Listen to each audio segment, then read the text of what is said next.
En 2021, Marion utilise une fois de plus le coq pour retourner au béguinage, trouver des infos pour le travail de fin d'études de sa fille.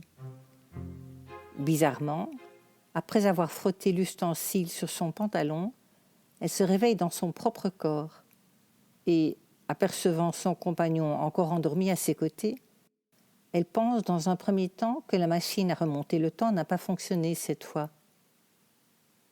Lorsque Paul se retourne lentement en bougonnant, Marion manque s'étrangler de saisissement. Il a pris 20 ans d'âge. « Ça va, ma chérie ? Tu en fais une tête, on dirait que t'as vu. » Marion se ressaisit vite lorsqu'elle comprend qu'elle a été propulsée dans l'avenir.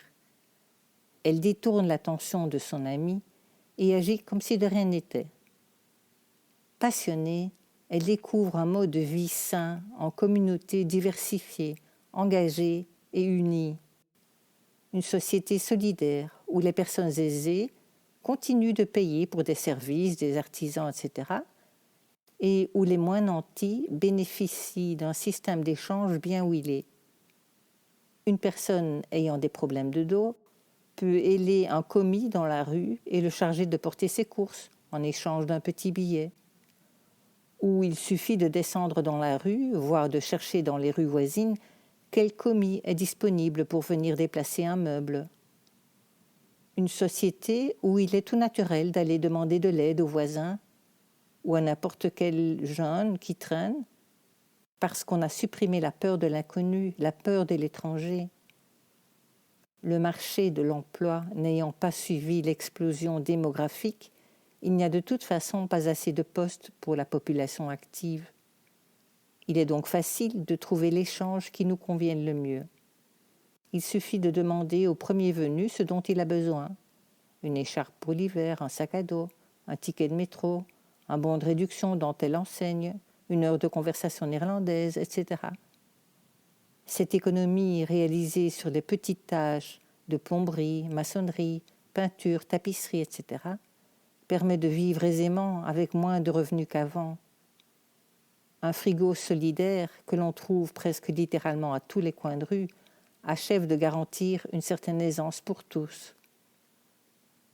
Elle se souvient de ses lectures. Au XVe siècle déjà, la mendicité est interdite. La draperie est languissante. Le nombre de sans-emploi considérable. Alors, il est défendu aux personnes de 15 à 60 ans de mendier, sous peine d'1 an de bannissement, et les pauvres de cet âge sont incités à s'occuper, à tisser, à fouler, à filer ou d'autres métiers analogues. Et comme la gilde se plaint de manquer d'ouvriers, les centeniers sont chargés de faire le relevé des pauvres valides et de leur fournir gratuitement des métiers à tisser et des outils. De même, au XVIe siècle, l'empereur ordonne que tous les mendiants autorisés à implorer la charité publique portent une plaque en cuivre ayant pour empreinte un Saint-Michel et la lettre B, et que les maîtres de la charité les emploient à enlever les boues, à entretenir les fortifications, à faire mouvoir les moulins à aiguiser, à fouler la laine, etc. Alors qu'elle est postée devant la fenêtre de sa cuisine, Marion aperçoit en levant le nez un trentenaire assis, regardant la télévision dans son salon au 5e étage de l'immeuble Alhambra. Tandis qu'elle l'observe, elle pense à utiliser l'app lui permettant de faire signe au barbu pour faire la connaissance virtuelle de ce nouveau voisin. Bien pratique, cette app a été conçue dans le but de diminuer la peur de l'inconnu et ainsi d'accroître la solidarité entre les habitants de la planète. Il suffit de pousser sur le bouton « Hello » pour que tous les utilisateurs à proximité reçoivent une notification. Marion souhaite faire votre connaissance virtuelle. Ceux-ci, après s'être approchés à leur tour de leur fenêtre, peuvent voir où se situe la dame qui leur fait signe et ont alors la possibilité de commencer à chatter. Ainsi, ils se reconnaîtront ensuite lorsqu'ils se croiseront en ville. Là, pour le coup, elles sont deux à rester bouche bée dans le cerveau de Marion. elle-même se surprend souvent à rêver à une autre société, plus axée sur la communauté, mais en éliminant la question de genre et de religion. Transposer le modèle du béguinage en un modèle asexué et areligieux. Rendre à la sphère privée les questions de croyance, de spiritualité et de sexualité. Rendre en somme aux béguines et béguards leur philosophie première, avant que la religion ne soit venue dénaturer leurs intentions. Toujours avide d'apprendre les dernières techniques nouvelles, Marion s'est tournée vers une profession d'avant-garde. Elle a choisi la sphère scientifique, en particulier l'intelligence artificielle. Elle a la vision d'un avenir qui verra le retour des téléphones publics, mais dans une version futuriste, adaptée à la société d'aujourd'hui. La foi étant devenue une affaire privée, tous les fonds publics attribués aux différentes religions sont désormais affectés au service à la communauté. Ainsi, en vue de réduire la fracture numérique, il sera parfaitement normal de voir dans chaque rue une borne reprenant un ensemble de services publics. La possibilité de recharger son téléphone, de passer un coup de fil, d'envoyer un texto, un mail, en utilisant une connexion Internet mise gratuitement à la disposition de la population. Les personnes moins nanties auraient ainsi malgré tout accès aux avancées technologiques.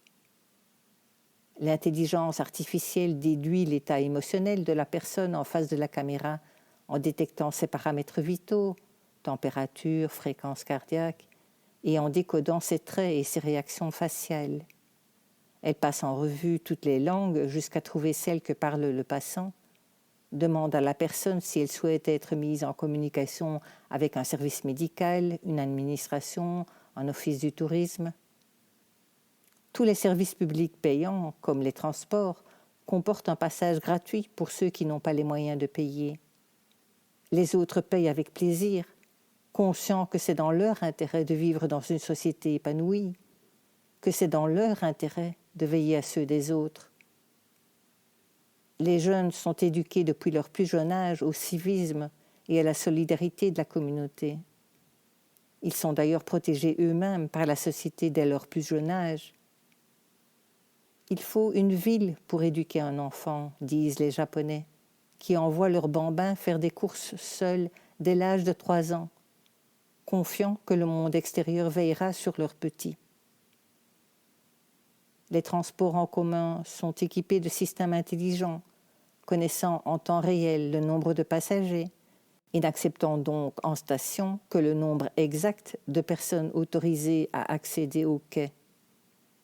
Et il n'y a pas le moindre heurt, la moindre dispute, car les trains, trams, métros se suivent sans écart. Tous les espaces verts sont plantés d'arbres fruitiers et de potagers. On trouve de tout, même du raisin. Pourquoi pas?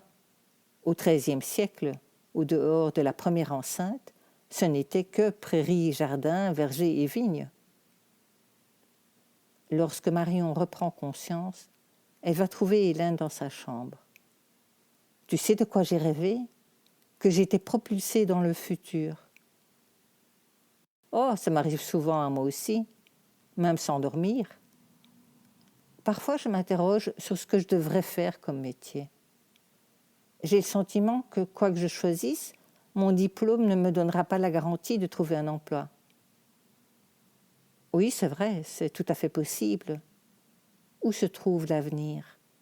Quels sont les métiers du futur? C'est la question à se poser pour savoir quelle direction prendre. L'Internet, le virtuel, répond l'adolescente. Non, je ne pense pas, ça c'est le présent. Tout le monde est connecté, ou en tout cas de plus en plus de personnes dans le monde. Mais il va bien arriver un moment où ce ne sera plus tenable. Nous sommes près de 8 milliards sur Terre, et de plus en plus de gens ont accès à l'Internet. Ceux qui ont percé, ce sont ceux qui, au début, étaient parmi les quelques influenceurs à faire des vidéos. Ils sont aussi de plus en plus nombreux aujourd'hui. Donc je ne vois que 2 possibilités. Soit ce métier d'influenceur va perdurer, Mais comme ils seront beaucoup plus nombreux et les parts du gâteau seront de plus en plus petites, soit ce système va s'éteindre pour laisser place à autre chose. Comme quoi? C'est la question. À mes yeux, l'avenir est un retour en arrière, un retour aux sources, aux valeurs humaines, aux artisans locaux, mais en gardant les progrès enregistrés et en tirant des leçons des erreurs passées. L'avenir est la participation et la solidarité. Le futur, ce sont les réseaux sociaux, mais de retour sur Terre, pas sur la toile virtuelle. Les communautés, les coopératives. De plus en plus de personnes vont se poser la question de savoir si elles ont envie de continuer à investir dans des personnes populaires qu'elles idolâtrent et qu'elles enrichissent à millions, voire milliards, ou si elles n'auraient pas plutôt envie d'investir dans leur propre vie, dans leur famille, leur groupe d'amis, leur réseau de connaissances, leur communauté, leurs artisans. Des groupes où chacun apporte ses qualités, ses compétences, où chacun participe à hauteur de ses moyens, non pas financiers, mais physiques, intellectuels, manuels, et où chacun reçoive sa part du bénéfice du travail commun. Il existe déjà des fermes coopératives où une communauté d'investisseurs produisent ensemble des aliments bio qu'ils consomment et vendent. Il a été prouvé scientifiquement que la pauvreté alimentaire ne devrait pas exister, qu'il est possible de produire en abondance des aliments en écoutant, en observant et en respectant la nature. Mon rêve, ce serait de retaper un château. Ah ben voilà, c'est génial comme idée. Il te suffirait de trouver des gens qui ont envie de participer à ton projet de vie. Mais comment peut-on en vivre? En ouvrant une aile du château au tourisme, par exemple, ou en proposant des appartements-services pour des seniors qui veulent une alimentation, des soins et des services de qualité en échange de la pension qu'ils versent, en produisant et vendant des aliments bio. En réalité, en disant cela, je me rends compte que mon rêve serait plutôt de vivre dans une société où le bio n'existerait plus. Hein? Mais je croyais que tu étais pour les produits sains, réagit vivement Hélène. Ben oui, mais le concept du bio est une aberration quand tu y réfléchis. On ne devrait pas avoir le choix entre se nourrir de fruits et légumes qui sont bons pour notre santé et des produits bourrés de pesticides et d'autres substances chimiques délétères, voire cancérigènes. Ah oui, c'est vrai. Pour revenir aux possibilités de financer la restauration d'un château, les habitants pourraient vendre des services ou de l'artisanat, le produit de leur travail, du moment que chaque personne participe et reçoive la même part, que ce soit pour avoir passé son après-midi à déboucher les WC ou à donner des séances de kiné aux petits vieux du château. Oh, ce serait cool! Sais-tu ce qui m'a marqué au fil de mes recherches sur les béguinages pour ton TFE? Tu peux consulter autant de sites que tu veux, lire des livres, des documents, multiplier les sources. Les deux concepts qui reviennent sans cesse sont l'amour et la liberté. Les profondeurs de l'amour, la sanctification de la liberté. Quand tu penses au nombre de combinaisons possibles si tu associes ces deux sentiments, ces deux ressorts. Amour de la liberté, amour libre, libre d'aimer. Elle se tait un instant, perdue dans ses réflexions. Je sais que les animaux sentent aussi la peur, l'agressivité, ou l'amour, la bienveillance, reprend-elle. Et il semblerait que les plantes aussi. Du coup, ces ressentis, cet échange avec nos proches ou les êtres vivants, je me demande si ce n'est pas de l'énergie. L'amour donne de l'énergie positive et la peur projette de l'énergie négative. Bah oui, lâche l'ado, levant les yeux au ciel, l'air de penser, la voilà repartie dans ses divagations.